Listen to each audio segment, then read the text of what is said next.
भारत, जय संविधान। नमस्कार, आदाब, सत श्री अकाल। प्यारे साथियों, आज पौराई विधानसभा में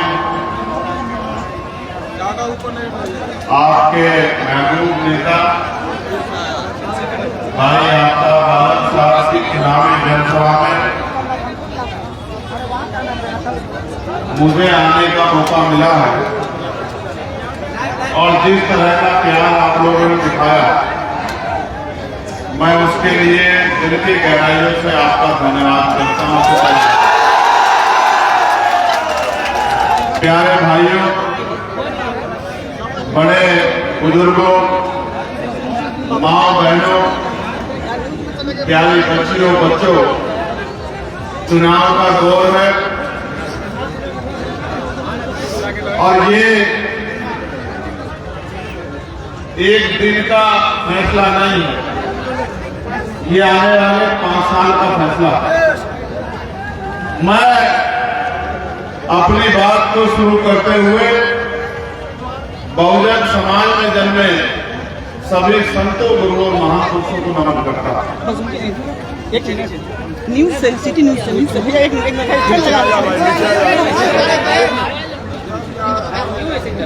क्यों डिस्टर्ब कर रहे हैं? हमारे यहाँ हालांकि ये कहा गया है कि इज्जत, जिल्लत, मौत, जिंदगी सब ऊपर वाले के हाथ में,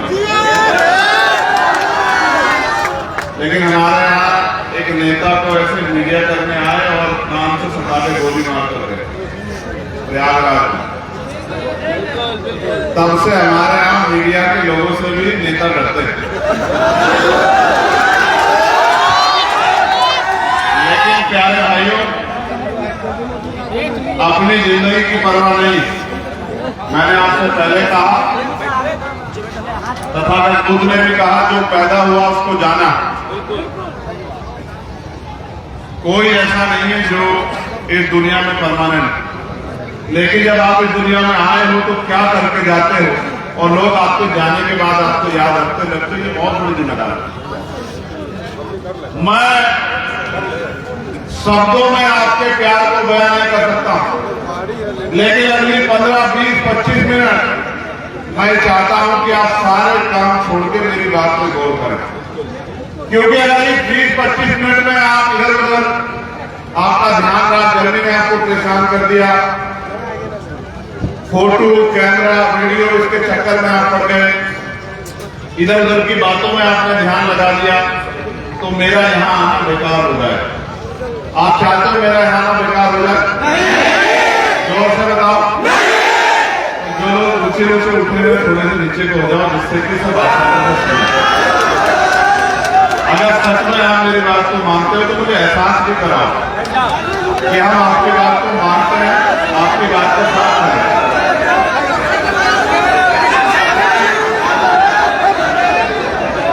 ये प्यार दिखाने का समय है और जब आप प्यार दिखाओगे तो याद रखना, मैं बात का बड़ा धनी हूं और आप जानते हैं जहां आपका पसीना पड़ेगा वहां खून की जरूरत पड़ेगी, तो मैं रास्ता आपके साथ पड़ेगा। प्यारे साथियों, मैं अपनी भीम आर्मी के नेतृत्व का, भाई कमल जी का, भाई अमर ज्योति जी का, भाई आजाद जी का, अबूजर साहब का, हमारे सम्मानित जिलाध्यक्ष जी का, पार्टी संगठन के और नेताओं का धन्यवाद करता हूं। चुनाव है, चुनाव लोकतांत्रिक व्यवस्था में 5 साल में एक बार आता और आज बाबा साहब अम्बेडकर के अथक प्रयासों से जो वोट का अधिकार आपको मिला है, उस वोट का प्रयोग करेंगे।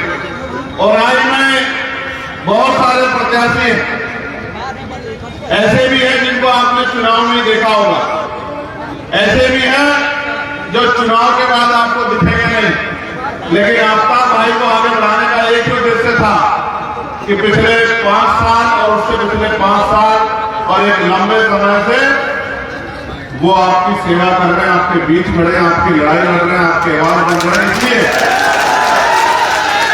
कि जिसको आप वोट दो वो आपके बीच में रहे और समय समय पर आपकी ताकत बनता रहे। प्यारे साथियों, मैं उत्तर प्रदेश से चलकर यहां आया और आप जानते हैं लोकसभा का सदस्य होने के नाते पूरे देश में कहीं भी दलितों पे, पिछड़ों पे, मुसलमानों पे, आदिवासियों पे, महिलाओं पे, किसानों पे, मजदूरों पे, मजलूमों पे, बेबस लाचार लोगों पे अगर कहीं भी कोई भी मुसीबत आती है तो सारे नेता मुंह पे चुप्पी रख ले। चंद्रशेखर ना तो चुप था, ना चुप है। चाहे पार्लियामेंट में वक्त का मामला हो, चाहे बोधगया का मामला हो, चाहे किसानों के आंदोलन का मामला हो, चाहे पहलवान बेटियों के सम्मान का मामला हो, चाहे सीएनआरसी एनआरसी का आंदोलन का मामला हो, चाहे जमा मस्जिद के ऐतिहासिक सीढ़ियां हो, जब पूरे देश का मुसलमान ये देख रहा था कि आज उनके साथ कौन खड़ा होता है तो उनकी आवाज बन के उनके साथ खड़ा होके और 30 दिन तक देश रात के जो है उनको इस बात का एहसास कराने आया चंद्रशेखर आजाद था कि मैं आपके साथ खड़ा हूं और मैं आपके साथ खड़ा हूं। प्यारे साथियों, चुनाव आया है, बड़े बड़े नेता आएंगे, लेकिन जब आपकी तरफ कोई आंख उठती है, आज इस बात का जिक्र भाई ने किया कि एक बच्ची जो रिचार्ज कराने गई, कहते हैं प्रदेश के मुख्यमंत्री कहते हैं सुशासन है, कहते हैं सुशासन है। पिछली सरकारों में जंगल राज था। मुझे नहीं पता कि सुशासन और जंगल राज में क्या फर्क है। जब 13 साल की बच्ची उसके साथ गलती होती है और पटना के अस्पताल में घुस के दिन के उजाले में लोगों को गोलियों से भून दिया जाता है, ना कोई डर है ना कोई खौफ है। और अभी जो वर्तमान सरकार है उनके पोषित लोगों द्वारा किस तरह से लोगों की सरेआम हत्या की जा रही है, इस बात का उदाहरण है। ये इस बात का उदाहरण है कि सुशासन है या जंगल राज है। और दलितों, पिछड़ों, मुसलमानों के लिए तो क्या हाल है ये भी किससे छिपावा नहीं, आदिवासियों के लिए क्या हाल ये भी किससे छिपावा नहीं। प्यारे साथियों, कानून व्यवस्था पर बात करेंगे, बड़े बड़े नारे दिए जा रहे हैं, बड़ी बड़ी बातें की जा रही है। मैं आपको साधारण बात में समझाना चाहता हूं। पिछले लंबे समय से जो सत्ता में है उनको, जो सत्ता में जो नहीं है वो भी लंबे समय सत्ता में रहे। आज उनके मैनिफेस्टो हम लोग देखते हैं और मैनिफेस्टो में क्या है, 1 करोड़ रोजगार देंगे, कानून व्यवस्था अच्छी करेंगे, पलायन रोक देंगे, ये करेंगे, वो करेंगे, किसानों को हर फसल पर एमएसपी गारंटी देंगे। लेकिन लोकतांत्रिक व्यवस्था में आप ये बताओ, अगर ये जीत जाए, सरकार बना ले और आपकी एक मांग को पूरी नहीं करे जो मैनिफेस्टो उन्होंने बनाया, तो आप इनका कुछ कर सकते हो क्या? पिछले वालों का कुछ किया है क्या? वर्तमान वालों का कुछ कर पा रहे हो क्या? देखो, लोकतंत्र में अगर आपने किसी को वोट दिया है, आप समझो आप 50 रुपए का सामान खरीदो, सामान खराब निकल जाए, सामान के जो मानक है पूरे ना हो, आप दुकानदार के पास जा कह सकते हो कि भैया ये वाला सामान जो वादा आपने किया था सामान के साथ वो पूरा नहीं हुआ, और दुकानदार नहीं सुनेगा तो आप कोर्ट जा सकते हो, कोर्ट में जा कह सकते हो उपभोक्ता अदालत में कि साहब मैंने 50 रुपए अपनी मेहनत की कमाई के दिए और इस आदमी ने जो सामान दिया दुकानदार ने वो सामान अच्छा नहीं था, वो सामान खराब था, मेरे 50 रुपए वापस मिलने चाहिए। लेकिन ये जो वोट आप देते हो, जो करोड़ों रुपए से कीमती है, जो इतना ताकतवर है कि जिसे चाहो कुर्सी में बिठा दो और जिसे चाहे जमीन में पकड़ दो, जब इस वोट को आप देते हो और 5 साल वो आदमी आपकी बस्ती में ना आए, आपके दुख में ना आए, आपके सुख में ना आए, आपकी लड़ाई ना लड़े, आप पे होने वाले जुल्म पे आवाज ना उठाए, आप कहीं नहीं जा सकते, उसका कुछ नहीं कर सकते। ज्यादा से ज्यादा कर सकते हो जब 5 साल बाद दोबारा मौका आए तो अपने दर्द को याद करके उसके खिलाफ, उसकी मुखालफत में वोट कर सकते हो, उसका कुछ नहीं कर सकते। आप मेरी बात को सुनो, वो लोग आपकी तरफ पलट के देखते हैं तो आपको भी तो तय करना है कि आपकी वोट से बड़ा नेता आपके काम आना चाहिए, नहीं आना चाहिए, आना चाहिए, नहीं आना चाहिए। यहाँ अकेले आफ्ताब नहीं है, आफ्ताब तो आपकी इस शानदार सुंदर विधानसभा का चेहरा, आफ्ताब के पीछे 2 आजाद हैं, आफ्ताब के पीछे कमल वालिया खड़े, आफ्ताब के पीछे अमर ज्योति खड़े और आफ्ताब के पीछे आप और हम सब लोग खड़े हैं। और मैं मानता हूं आपकी एकता, आपका भाईचारा। भाई चुनाव जीतने के लिए समीकरण होते हैं। यहाँ जो आपकी एकता बनी है उसका वोट इतना है कि अगर आप मजबूती से वोट कर दोगे, अपने वोट को खराब नहीं करोगे, किसी की बातों में नहीं आओगे, तो मैं लिख के देता हूं कि बड़े बड़े धरकतों को जैसे हमने नगीना में पटक दिया था, इस विधानसभा में पटक के भाई आपका विधानसभा जाएंगे। और मैं आज आपको विश्वास दिलाता हूं, सड़क पे हमारी संख्या कम नहीं है, आंदोलन हमारा कमजोर नहीं है, लेकिन लोकसभा में हमारा प्रतित्व है। आपका नेता लेकिन विधानसभा में नहीं है। जब आपके जब कोई अन्याय की आंच उठती है, कोई उंगली उठती है, कोई लाठी उठती है, तो मैं महसूस करता हूं कि मेरा एक आदमी विधानसभा में ऐसा नहीं जो जाके आवाज उठा दे। मौका आ गया मेरे भाइयों, मौका आ गया कि अपनी ताकत बढ़ा, मौका आ गया है। और देखो मैं हवा में नहीं काम करता, जमीन पे काम करता, हमारे पास कैडर है। मैं आपको सच बता रहा, मुस्लिम भाई अपना मन बना चुके हैं, वो आफ्ताब भाई को ताकत देने के लिए तैयार है।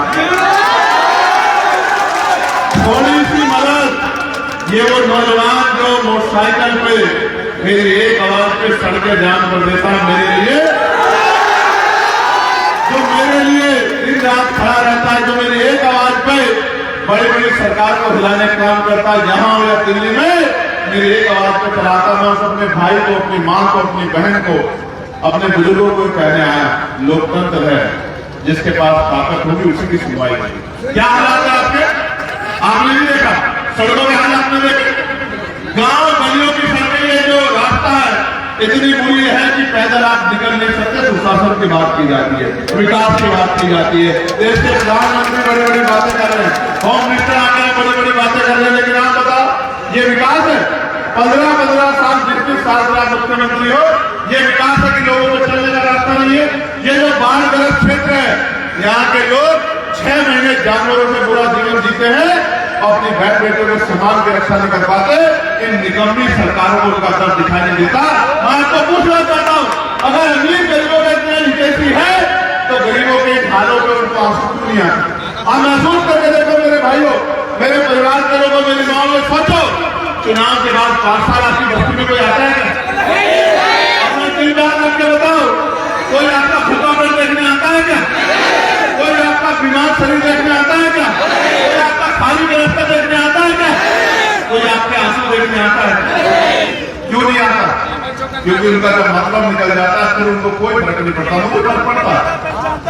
जब आपकी आंख में आंसू आते हैं तो मुझे फर्क पड़ता है, जब आपके ऊपर लाठी करते हैं तो मुझे फर्क पड़ता है, जब आपके खिलाफ विधानसभा में, लोकसभा में कानून बनते हैं तो मुझे फर्क पड़ता है। और जब मैं देखता हूँ, मेरे आज भी याद है कोरोना काल कि जब वहां से मेरा मजदूर भाई प्लान करके आ रहा था, तो केंद्र में भी एक सरकार थी और राज्य में भी एक सरकार थी, इनके पास न बस थी, न ट्रेन थी, न जीते जी आपकी जान सुरक्षित, आपका सम्मान सुरक्षित, न मरने के बाद आपकी जान और आपका सम्मान सुरक्षित। जो आपकी परवाह नहीं करते, जो आपको अपना नहीं मानते, जो आपके दुख को दुख नहीं समझते, आपको भी समझना पड़ेगा कि उनकी लड़ाई सत्ता की और हमारी लड़ाई आपके स्वाभिमान, सम्मान और आपके हक अधिकार की बात को आपको समझना।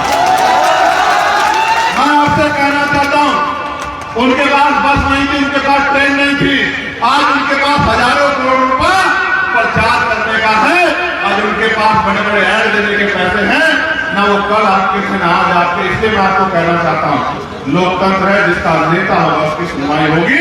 लोकतंत्र है, जिस विधानसभा का प्रतिनिधि वहां होगा और वो करने वाला होगा, तभी उसकी हालत बदलेगी। अगर आप इसमें खुश हो, जो हालात आपके बने हुए तो कोई फर्क नहीं पड़ता।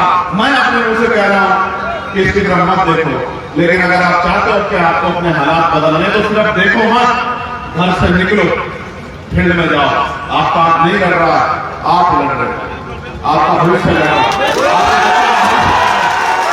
आपके क्षेत्र की तरक्की लड़ रही है, आप लड़ रहे हो। आप 200 में जाता हूं, मैं दिल्ली में रहता हूं, मैं जाता हूं, यहाँ से 20,000 में मेरा भाई काम करने जाता है, 5-6 हजार रुपए का कमरा मिलता है, किराए पे लेता है। कितना पैसा मिलता है महीने का? 20,000 रुपए, कहते हैं रोजगार मिल रहा है। कमरा लेता किराए पे 5-6 हजार रुपए जाता है। खाने खर्चे में महीने के पेट भर नहीं खाता था, पेट भर नहीं खाता था। अपनी पसंद का नहीं खाता, गाली खाता है। इस प्रदेश का होने के नाम पर गाली तो खाता है, घर में खाना नहीं खाता, 5-6 हजार रुपये उसमें चला जाता है, फिर जो अन्य खर्चे उसमें चला जाता है। जेब में महीने का 3-4 हजार रुपये करता है, उस 3-4 हजार को यहाँ बेचता है, उस 3-4 हजार को महीने साल में महीनों से 12 के आधार से आप मल्टीप्लाई करो। अगर 5,000 रुपये बचाया तो 12×60 हजार रुपये साल का बचाएगा, और उसके बच्चे उसके माँ बाप बूढ़े माँ बाप को 60,000 रुपये में साल भर गुजारा करेंगे। ये दिया इन सरकार ने। मैं आपको विश्वास दिलाता हूँ, आज मेरे यहाँ मैं यहाँ और मैं इसलिए बड़ी आसानी से यहाँ हूँ क्योंकि नगीना लोकसभा क्षेत्र में सैकड़ों वर्कर दिन रात लोगों की सेवा कर रहे हैं। मैं इसलिए यहाँ हूँ कि वहां किसी गुंडे की हिम्मत नहीं, किसी मुसलमान की टोपी दाढ़ी के नाम पर मॉब लिंचिंग करते या वहां हिम्मत नहीं है किसी गरीब की बच्ची को कोई 13 साल की बच्ची के कोई जो है उसका चीरहरण करते, किसी की हिम्मत नहीं जो हिम्मत करेगा। जी रोशन कुमार जी, मनोज राम जी, मतलूब रहमानी जी, रंजीत मांझी जी, नजरुद्दीन साहब, इतने नेता हमारे यहाँ घर से निकले। सरफुद्दीन काशी जो लल्लू भाई जो रह गया उनमें जोड़ गए। मैं वहां से चल के आपके लिए यहाँ गया। सुनो, करना क्या जाना, ना मैं धूप से डरता हूं, ना मैं ये जो गारा हुआ है जिसमें आप आपके जब निकलोगे मैं देख के आया हूं आपके पैर और जूतों के हालात, ना मैं इससे डरता हूं। मैं किसान परिवार का हूं, ना भूखे भूख से डरता हूं। अगर डरता हूं तो आपके ऊपर जब जुल्म की लाठी चलती है उससे डरता।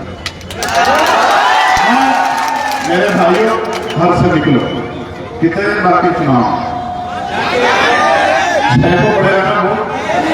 मैं आपको बताना चाहता हूं, सुनो गौर से, हमारा चुनाव चिन्ह छीन लिया। क्या छीन लिया? छीन लिया, छीन लिया। हमारा चुनाव चिन्ह छीन के दूसरी पार्टी को दे दिया। क्या अवस्था की आपने खुद देखा, परमिशन नहीं दे रहे, जगह नहीं दे रहे, सब चीज चुका, उनके हाथ में ताकत आपके हाथ। मैं जानता हूं अगर आप घर से निकल गए, देखो बात सुनो, आदमी भूखा रह सकता, अपमानित होकर नहीं रह सकता, याद रखना है आपको। अगर आप घर से निकल गए और आपने घर घर जाकर अलग जला दी, मैं लिख के देता हूं कि कम से कम 20,000 से आपका घर जीतेंगे। गरीब का बेटा, आपका भाई विधानसभा में जाएगा, किस तरह लोकसभा में चंद्रशेखर आजाद आपके हितों में दांता है, इस विधानसभा को बुझा के रख देगा। इस विधानसभा से आपके हक मांग कर आपके लिए नया अवसर तैयार करेगा, और जो बात इससे भाई से कम रह जाएगी उसको लोकसभा में चंद्रशेखर आजाद आपकी पूरी करेगा। मेरी बात मैं आपसे बहुत जिम्मेदारी से कह रहा हूं, बात नहीं बनेगी अगर आपका चुनाव रहेगा।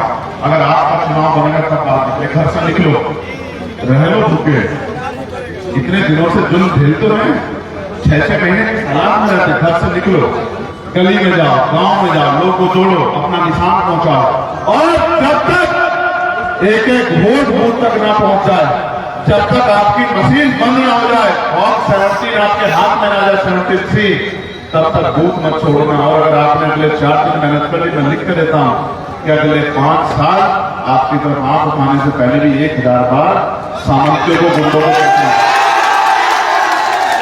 जब चुनाव मिल जाएगा, कहां जाओगे, किसके पास जाओगे? ताकत नहीं बनाओगे, किसके दरवाजों पे सर रगड़ोगे?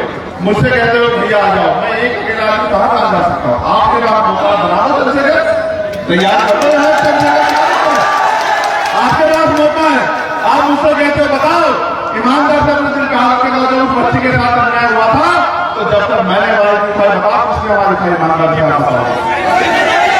तो कहते हैं कि बेटी घर का सम्मान होती, जब आपकी बेटियों के सम्मान से इनको मतलब नहीं है, तो इनका मतलब सिर्फ वोट का है कि बस वोट दे दो और वोट दो।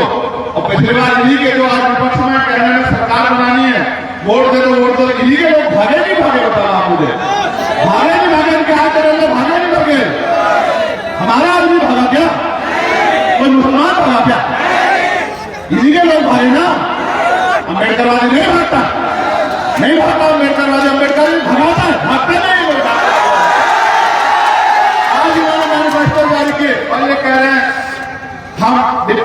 मिनिस्टर बना देंगे। मैं पूछना चाहता हूँ क्या 20% मुसलमानों को चीफ मिनिस्टर नहीं बन सकता? नहीं बन सकता क्या दलितों का 20% दलितों का चीफ मिनिस्टर नहीं बन सकता क्या? चीफ मिनिस्टर तो कुर्सी में बैठेंगे वो और झंडा उठाओगे आप, कब तक चलेगा ये बिहार में भाई? झंडा भी आप उठाओगे, कुर्सी में भी आप बैठोगे, जयकार भी आपकी होगी, सुनवाई भी आपकी होगी और तरक्की भी आपकी होगी, जीवन भी आपका बदलेगा। ये दिन तब आएगा जब अगले 4 दिन मेहनत करोगे। और अगर 4 दिन पढ़ने सोओगे तो फिर ये कहते रहना कि भैया चूक गए चूक गए चूक गए। चूकने से काम नहीं चलेगा, लड़ने से काम चलेगा।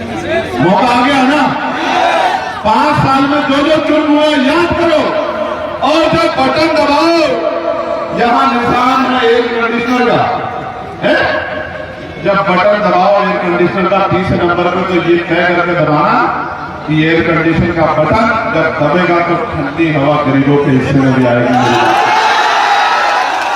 और जब चलेगी ठंडी हवा तो दुश्मन विरोधी हो जाएंगे ठंडे और गरीबों के जीवन में आएगा नया उजाला, नई रोशनी। आपने, मैं आपके प्यार को शब्दों में बयान नहीं कर सकता। देखो यार, एक ही जीवन, अगर नहीं कुछ कर पाए तो लोग कैसे याद रखेंगे आपको? मान लो तो हार और ठान लो तो जीत। हम मान के चलने वाले नहीं तो ठान के चलने वाले। अगर ठान के ना चलते तो एक छोटे से गांव से दिल्ली की बड़ी संसद का सफर तय कर पाते। आज कह रहा हूं, हाथ आगे बढ़ा के मदद मांगने आ, मेरे तो खून के कतरे कतरे की आपको जरूरत पड़े, आपको आवाज नहीं देनी पड़ेगी। ये जीवन आपके नाम। 16 आज ही के दिन मेरे ऊपर रहने से लगी कि आपको पता है 2 नवंबर 2018 17 को मेरी डेट हो गई 1 तारीख तो रात को 2 तारीख को सुबह 3 बजे उठा के मेरे ऊपर एनएसए लगाए। क्यों लगाए पता आपको? उनका कहना था एनएसए का मतलब है नेशनल सिक्योरिटी एक्ट, यानी कि राष्ट्रीय सुरक्षा कानून। उनका कहना यह था कि चंद्रशेखर देश की सुरक्षा के लिए खतरा, लेकिन खतरा सुरक्षा के लिए नहीं है। आप बताओ मुझसे बड़ा देशभक्त कोई हो सकता है? मैं बताता हूँ खतरा किसके लिए। जो लोग गरीबों के बच्चों की तरफ आंख उठाते हैं गलत तरीके से और गरीबों के हक को डकारते हैं, उनके लिए चंद्रशेखर खतरा, इसलिए एनएसए चंद्रशेखर के ऊपर लगती है। लेकिन मैं आपको कह रहा हूं, उन्होंने 2 नंबर को मेरे ऊपर एनएसए लगाई, एनएसए की मोहर मार दी। आप इस 2 नंबर को मुझे कुछ दोगे नहीं दोगे बताओ? घर घर जाकर मदद करोगे नहीं करोगे? एक आखिरी बात बता, 5,000 7,000 10,000 खरीदारी करने वाले बहुत, इससे 1 महीने का खर्चा चल रहा है। बिकने वाले लोगों को इज्जत नहीं मिलती। मेरी बात को आप कहते थे वोट की रक्षा बहन बेटी की रक्षा की तरह करनी है, बहन बेटी को बेचता नहीं है। कोई वोट भेजने आए ना, कोई वोट खरीदना है, उसको कहना कि हम वोट बेचने वाले नहीं, हम वोट से ताकत बनाने वाले लोग हैं। जो अन्याय इस क्षेत्र के साथ हुआ, उस क्षेत्र को, उस क्षेत्र के लोगों की जिम्मेदारी के मुकाबला करें, करोड़ों मुकाबला करें। बताओ आपका किसान क्या छाप है? बताओ यहाँ है कंडीशनर छाप, यही बता रहा हूं। उनको पता था कि अगर केतली छाप रहा तो इस बार चाय वालों की छुट्टी कर देगा चंद्रशेखर, तो उन्होंने बदल दिया। अब बदल दिया तो तब सर्दी का, अब सर्दी का मौसम है, अब एयर कंडीशनर से काम चलाएंगे नहीं चलाएंगे? तो दोनों हाथ बात बताओ, मदद करोगे नहीं करोगे? दोनों हाथ बात कभी मालूम एक हाथ और साहब एक हाथ उठावा आपका मेरा कर दोगे नहीं कर दोगे मदद? बोल दोगे नहीं बोल दोगे? हल्ला बता दोगे नहीं बता दोगे? अपनी ताकत का एहसास कर लोगे नहीं कर लोगे? मुकाबला बड़े बड़े गाड़ी घोड़े वालों से कर लोगे नहीं कर लोगे? पैरों से मुकाबला बताओ। इस बार नंगे बार लगा दोगे नहीं लगा दोगे? ये आपका भाई को जिता दोगे नहीं जिता दोगे? एयर कंडीशनर का बटन दबा दोगे नहीं दबा दोगे? और घर घर में गरीबों के जीवन में ठंडी ठंडी हवा ला दोगे नहीं ला दोगे? और जब बटन दबेगा एयर कंडीशनर का तो ताकत बताओ। और जब चंद्रशेखर को ताकत मिलेगी तो क्या आप पीछे रह जाओगे क्या? तो घुमा दोगे नहीं घुमा दोगे? पक्का? जोरदार जय भीम, जय भीम। आवाज दो, आवाज दो। हमारा विधायक कैसा हो? जोर से गुजारमान करो, जिन्होंने बड़े बड़े लाउड स्पीकर लगाए उनके लाउड स्पीकर थोड़ा हिल जाए। हमारा विधायक कैसा हो? हमारा विधायक कैसा हो? हमारा विधायक कैसा हो? राय का विधायक कैसा हो? गरीबों का विधायक कैसा हो? नौजवानों का विधायक कैसा हो?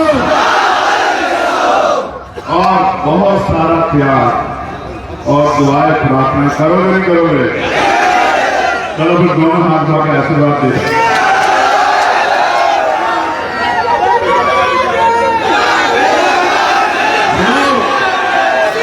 लोग हमसे कहते हैं, लोग हमसे कहते हैं, लोग हमसे कहते हैं, सुनो एक धन्यवाद साथी, लोग हमसे कहते हैं कि आप बिहार जा रहे हैं। बिहार में तो बड़े बड़े नेता हैं, तो हम कहते हैं कि नेता हैं लेकिन बेटे जरूर, भाई जरूर। आप बस भरोसा कर, कर्ज है आपका हमारे ऊपर बिहार के लोगों। मौका मिले तो कुछ समय गुजारेंगे मेरी बात को। मैं बिहार अभी आया तो सैकड़ों सैकड़ों लोग गांव के बाहर खड़े, सैकड़ों सैकड़ों। ये बात मैं आपको बता कि अपने इस परिवार को इकट्ठा रखना, अपने इस परिवार को इकट्ठा रखना। ये नीले पट्टे वाले जिधर की तरफ से खड़े हो जाते हैं पूरा माहौल बदल कर रखना। आप बस संभाल के रखना। जिन लोगों को पिछलग्गू बनने की आदत लंबे समय से डाली गई है उस परिवार को संभाल कर रखना। जो वोट देगा और पिछली पंक्ति में खड़ा होगा और जिसको मंच पे इधर आ जाओ, भेजना भेजना उनको भेजना। अगर ऐसा कोई दिखाई दे रहा है तो धक्का मार के पीछे कर देते हैं, कर देते नहीं कर देते बताओ? तो कहते हैं ना जानवर भी वहां नहीं जाता जहां इज्जत नहीं होती। आप तो इंसान हो, इंसान हो, समझदार बन जाओ। जो आपकी इज्जत नहीं करता वो आपके लिए खड़ा हो सकता है क्या? समझदार क्या है इंसान? क्या है इंसान? और ये संतोष लड़ रहे हैं शहर में, मुजफ्फरपुर। संतोष अम्बेडकर जिंदाबाद। हाँ, संतोष को इंसान क्या मिला? ये बड़ा कंफ्यूजन हो गया। इनको वहां मिला केतली छाप। केतली पे मुझे कहने की जरूरत नहीं, जहां जहां केतली के साथ आपको मेरा फोटो दिख जाए तो आप मान लेना कि चंद्रशेखर आजाद लड़ रहे हैं। वहां केतली का बटन दबाना जब फोटो बैनर पे हमारा मिल जाए, और जहां केतली के अलावा मिल जाए तो वहां जो भी निशान हो उसी को आप समझो। आप मेरी बात, ये निशान तो छीन सकते हैं, आपसे हमारा प्यार भी छीन सकते हैं। आपके दिलों में जो मोहब्बत हमने कमाई है संघर्ष करके कुछ छीन सकते हैं क्या? सब ठीक। और रखना है सबका ध्यान और रखना है इनके ऊपर आशीर्वाद। और करोगे नहीं करोगे मेहनत बताओ। और जो विधानसभा जिता के भेजे वहां के 2 दिन उनका धन्यवाद करें हम लोग घर घर।